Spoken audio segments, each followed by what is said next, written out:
Paix, amour, sagesse et justice sur vous, mes chers bénis de Yah.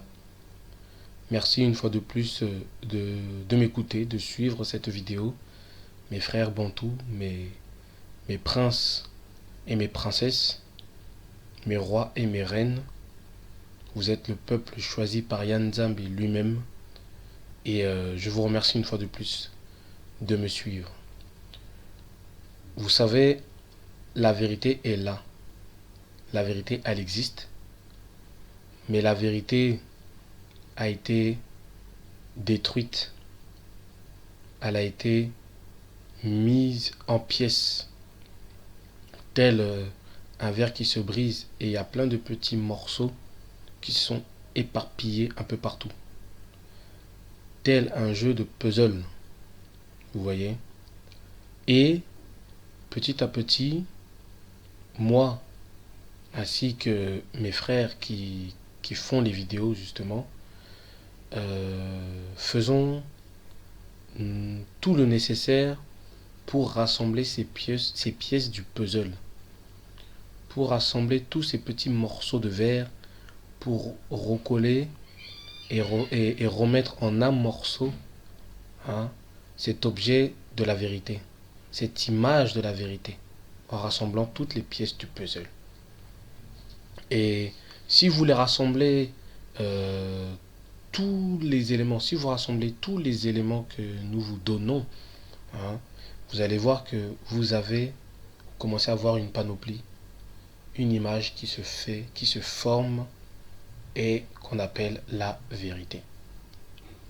Pour cela, je vais encore vous donner une petite pièce de puzzle pour que vous puissiez encore voir la vérité en face, la vérité biblique concernant le peuple noir, le peuple africain, le peuple bantou. Vous puissiez voir cette vérité-là, que nous sommes le peuple de Nzambe, celui qu'on appelle Israël, ce qu'on appelle les Israélites. Pour cela, je vais encore vous prouver une fois de plus la localité, d'accord, le lieu géographique du pays où Yanzambi a choisi pour faire résider son nom. Et ça va prouver une fois de plus que ce pays se trouve, comme dit Sophonie chapitre 3 verset 10 à 11, qui se trouve au-delà du fleuve de l'Éthiopie. Alors sans plus tarder, je vais vous donner ce passage-là. On va commencer par prendre le livre de Jean, chapitre 9, verset 7. En fait, c'est le verset 7 qui nous intéresse, mais pour comprendre le contexte de la situation là où il se trouve, Isaïa bien sûr, on va commencer à partir du premier verset, ce qui donne Jean, chapitre 9, verset 1 à 7. Donc, je lis. Sur le chemin, Isaïa voit un homme qui est aveugle depuis sa naissance. Les disciples de Isaïa demandent, Maître, cet homme est aveugle depuis sa naissance. Donc, qui a péché, lui ou ses parents? Isaïa répond, ni lui ni ses parents. Mais puisqu'il est aveugle, on va reconnaître clairement que Yanzambi agit pour lui. Pendant le jour, nous devons accomplir le travail de celui qui m'a envoyé. La nuit arrive et personne ne pourra travailler. Pendant que je suis dans le monde, je suis la lumière du monde. Après que Isaïa a dit cela, il crache par terre. Avec sa salive, il fait de la boue et il met la boue sur les yeux de l'aveugle. Ensuite, il lui dit, va te laver dans l'eau à Siloé. Le nom Siloé veut dire envoyé. L'aveugle y va et il se lave. Quand il revient, il voit clair. Amen. Donc en fait, la version que j'ai lue, j'ai pris la version de Parole de vie, d'accord. Donc voilà, on connaît l'histoire. Donc ça raconte justement un miracle que Isaïa a fait vis-à-vis d'une personne qui était aveugle depuis sa naissance. Donc voilà, on voit le miracle que Isaïa a fait et dans le miracle, qu'est-ce qu'il a fait? Voilà, on dit qu'il a fait de la boue avec sa salive. Voilà, il a fait de la boue, il l'a mis sur les yeux et après il lui a dit, va te laver dans l'eau qu'on appelle Siloé. D'accord? L'eau qu'on appelle Siloé. Et nous allons nous focaliser sur ce nom Siloé, sur ce lieu en fait, hein, où il y avait l'eau qui s'appelle Siloé. D'accord? Et on va savoir où se trouve Siloé. Et par rapport à Siloé, on va pouvoir comprendre où est-ce que la terre d'Isolélé se trouvait. Donc pour cela, bon, c'est comme j'ai dit, hein, j'ai voulu préciser justement que le verset que j'ai pris de la Bible de Parole de vie. Bon, moi j'ai une autre Bible aussi sous la main qui est la version Scofield. Parce que dans la version Scofield, voilà, j'ai pris par exemple dans le dictionnaire, vers la fin de toute la Bible, en fait, il donne des références, des concordances, des dictionnaires. Et voilà, j'ai pris le dictionnaire et j'ai mis Siloé pour savoir qu'est-ce que justement le dictionnaire de la Bible de Scofield disait. Donc voilà, je vous l'affiche sur l'écran, comme ça vous pourrez lire. Et je vous le dis en même temps. On dit que Siloé, hein, on dit que c'est une source et réservoir d'eau au sud de Jérusalem. Et après on donne des passages, hein, Isaïe chapitre 8 verset 6, Luc chapitre 13 verset 4, et le fameux passage qu'on vient de prendre, Jean chapitre 9 verset 7. Donc comme là vous avez bien lu, on dit que soit la Siloé, c'est une source et un réservoir d'eau qui se trouve au sud de Jérusalem. Ce qui veut dire que, sachant que Jérusalem est dans le pays d'Israël, hein, qui est justement la capitale, hein, d'accord, qui était justement plus précisément dans le royaume de Juda, donc dans le sud. Donc voilà, on sait que voilà, Siloé se trouve dans le royaume de Juda, d'accord, en Israël. D'accord? Donc ça veut dire qu'à ce moment-là, où Isaïe a fait ce miracle, hein, en compagnie de ses disciples, hein, il se trouvait à ce moment-là dans le pays d'Israël, dans la nation de Yanzambi, au milieu du peuple, d'accord, de Yanzambi, d'accord, le pays d'Israël. Donc on va prendre un deuxième passage, d'accord. Donc comme je vous ai dit, hein, on a cité le passage d'Ésaïe, hein, chapitre 8, verset 6. On va le prendre toujours dans la version de Parole de vie et on va lire un petit commentaire qui va nous donner un peu plus de précision sur la localité, hein, du pays d'Israël. Où se trouve-t-il? D'accord? Donc on prend le passage, d'accord, de Ésaïe, d'accord? Donc Ésaïe chapitre 8 au verset 6. D'accord? On va juste prendre le verset 6. Et que dit ce verset? On dit, je lis, le peuple de Juda méprise l'eau du canal de Siloé qui coule doucement. Et il se décourage devant Récin et devant le fils de Rémalia. D'accord? Donc dans le même verset, il y a deux phrases. D'accord? On va juste s'arrêter sur la première phrase que je vais relire. C'est le peuple de Juda méprise l'eau du canal de Siloé qui coule doucement. Voilà. Amen. Donc, là, on parle du peuple de Juda. Et comme j'ai dit juste avant, hein, comme justement à cette époque-là, même jusqu'à l'époque de Isaïe, les deux royaumes étaient divisés, hein, étaient séparés. Il y avait le royaume du nord, hein, qu'on appelait Israël, hein, Isolélé, qui avait pour capitale la Samarie. Et donc c'était le peuple qui s'était, on va dire, le peuple de Yanzabi qui était impur parce qu'il s'était mélangé avec les païens, alors que Yanzabi, au temps de la loi, il avait dit de ne pas se mélanger avec les païens, avec les étrangers, avec les femmes d'étrangers et les fils des étrangers. Et c'est ce qu'ils ont fait. Donc voilà, c'est pour ça qu'il y a eu séparation. Donc il y a le royaume du nord, on connaît, hein, et puis il y a le royaume du sud. Hein, on dit que c'est le royaume de Juda avec Benjamin, mais on met plus en avant le royaume de Juda, donc le royaume du sud, qui avait pour capitale Jérusalem. Et si vous vous en souvenez, hein, du lexique, en fait, de la définition, en fait, du mot de Siloé que je vous ai dit, qui c'est, hein, une source d'eau, hein, qui se trouve au sud de Jérusalem. d'accord? Donc pas loin de Jérusalem, mais au sud, donc ce, ce, ce, ce, ce- comment dire, cette eau-là se trouve, voilà, dans le royaume de Juda. Donc voilà, voilà pour l'explication. Donc là maintenant, on va regarder, si vous avez la Bible avec vous, que vous avez cette version-là de Parole de vie, donc vous pouvez regarder. Vous pouvez même aussi, si vous n'avez pas cette Bible-là, vous pouvez regarder sur Internet, hein, vous tapez Bible Parole de vie, et ensuite vous allez dans Ésaïe chapitre 8 verset 6, vous allez voir, il y a une petite notification, d'accord? Donc ça en fait, ça correspond justement au commentaire en fait, qu'il y a dans la Bible de Parole de vie, d'accord? Voilà, c'est ce que j'ai fait moi, comme j'ai pas la Bible Parole de vie, donc je suis allé sur Internet et j'ai aussi vérifié avec une sœur qui a cette Bible-là, Parole de vie, et j'ai comparé, donc c'est exactement ce qui est dit. Et je vais lire le commentaire, d'accord? Et il parle justement du canal de Siloé, d'accord? Hein. Et on dit que le canal de Siloé a mené l'eau potable de la source du Guillon à l'intérieur de Jérusalem.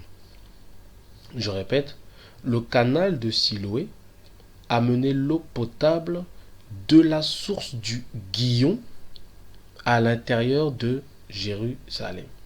Donc là, voilà, là on donne un peu plus de précision. Hein. Si on rejoint les deux bouts, les deux définitions sur le mot Siloé, hein, où on disait dans la première définition que j'ai prise, on dit que voilà que c'est une source et un réservoir d'eau, hein, qui se trouve au sud de Jérusalem. Hein. Et si on fait la jonction avec ce commentaire-là qui dit que le canal de Siloé a mené l'eau potable de la source du Guillon à l'intérieur de Jérusalem. Ça veut dire que le canal, voilà, de Siloé a mené l'eau potable de la source du Guillon, donc Guillon qui est pas loin de Jérusalem, d'accord, et qui mène jusqu'à Jérusalem. Donc,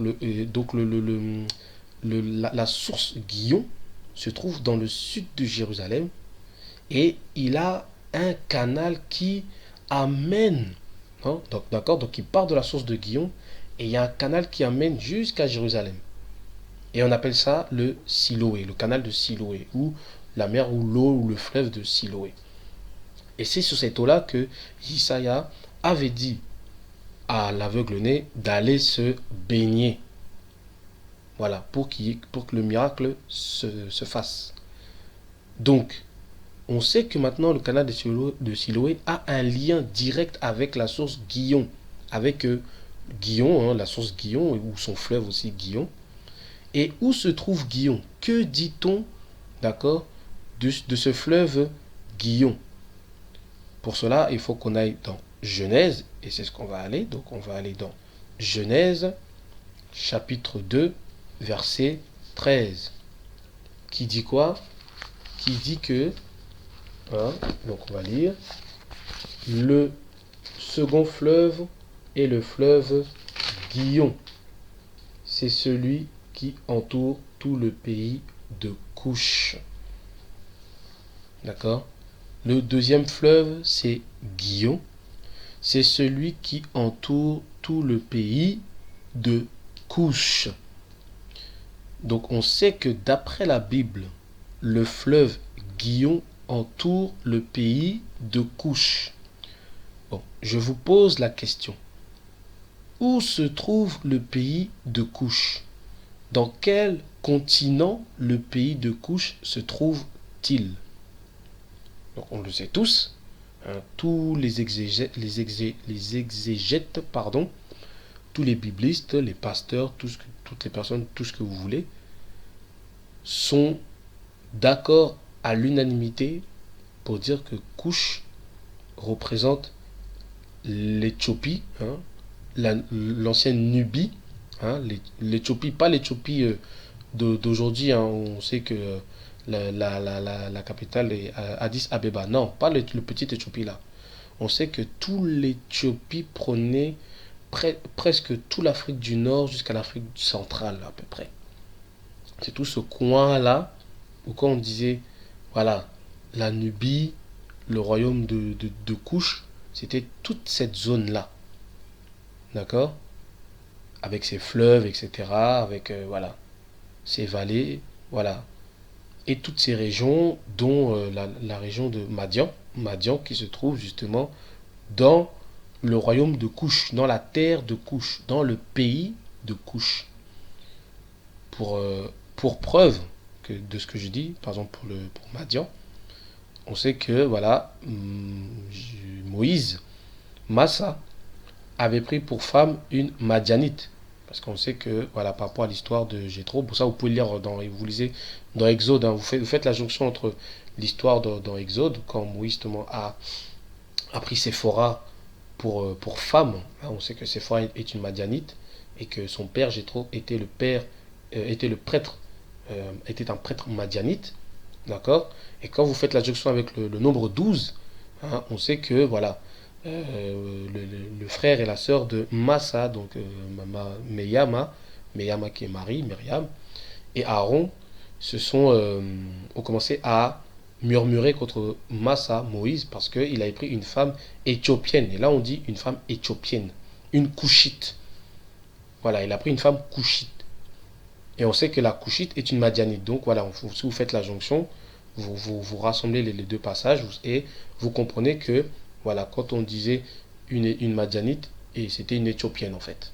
Donc en fait, toute cette zone, même où il y a Madian, même où il y a l'Éthiopie, voilà, tout ça là, c'était voilà, la Nubie. Et c'est dans cette zone-là, c'est là le pays de Couche. Et là est situé justement le fleuve Guillon. Donc c'est en Afrique. Voilà, c'est en Afrique. Le fleuve Guillon, ça on le sait, c'est en Afrique.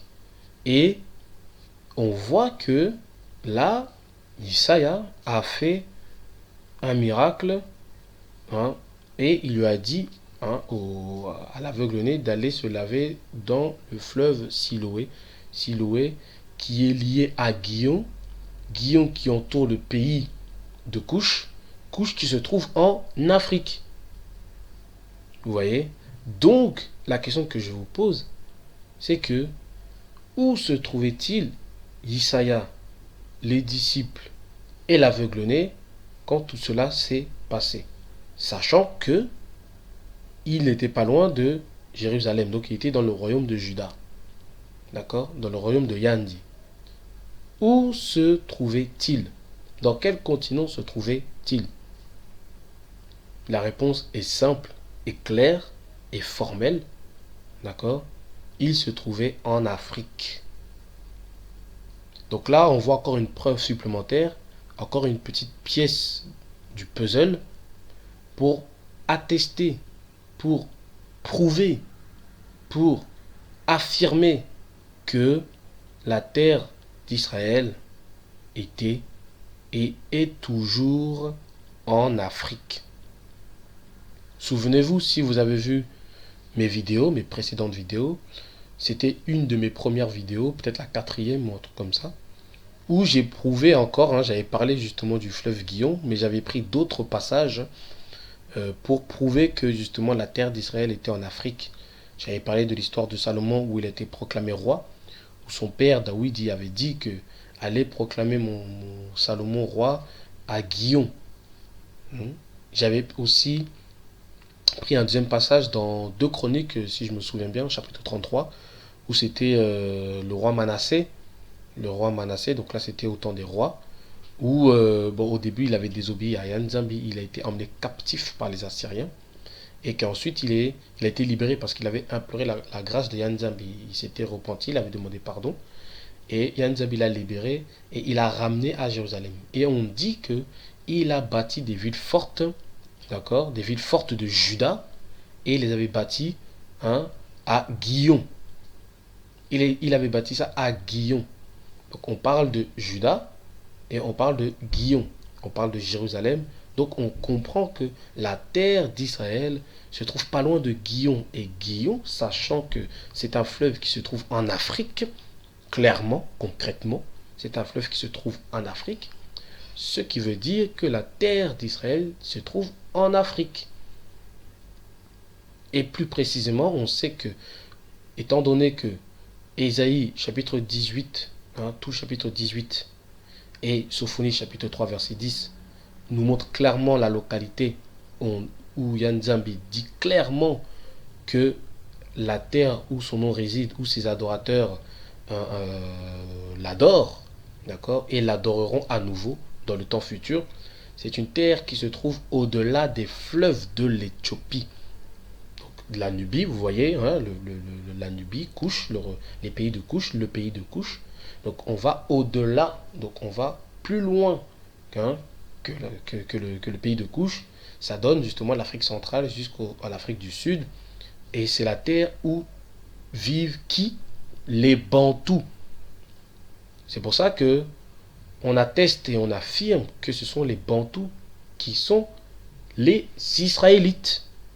Et que la terre que Yanzambi avait donnée à Abana, hein, Abraham, et Yiseka qui est Isaac, et à Yakuba qui est Jacob, il avait donné cette terre-là à cet endroit-là, au-delà des fleuves de l'Éthiopie. Donc voilà une preuve supplémentaire, mes bien-aimés, que nous sommes les Israélites. Donc vraiment, je prie encore une fois de plus Yanzambi que ceux qui ont cru à ça, ben, que cela puisse encore affermir leur foi, affermir leur croyance, et que ceux qui doutent ou qui ne croient pas du tout et qui écoutent cette vidéo, j'espère de tout cœur, je prie pour vous que vous puissiez accepter cette vérité, car c'est une vérité qui est biblique. J'ai pris la Bible, j'ai pas pris un autre livre, la même Bible que vous vous méditez à la maison, si vous le faites, hein, parce que je sais qu'il y a très peu de chrétiens qui le font, mais si vous le faites, quand vous consultez hein, la parole, que vous dites la parole de Dieu, hein, la parole de Nzambi, et c'est dans cette même parole que je vous ai montré que la terre d'Israël, la terre d'Israël se trouve en Afrique.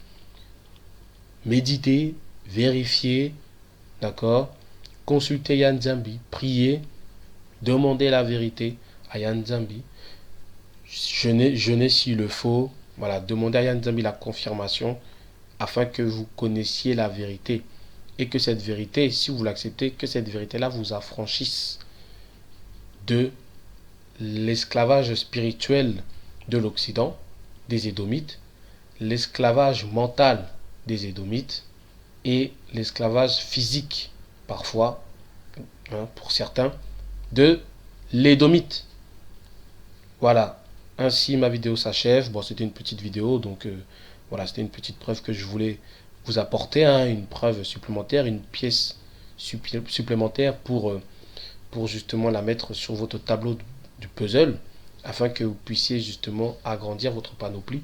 J'ai encore d'autres petites pièces de puzzle à vous donner, à vous fournir, pour que vous puissiez justement croire encore plus fermement à cette vérité-là. Donc voilà, merci de m'avoir écouté jusqu'à la fin. Que Yanzambi vous bénisse abondamment et je vous dis paix, amour, sagesse et justice sur vous.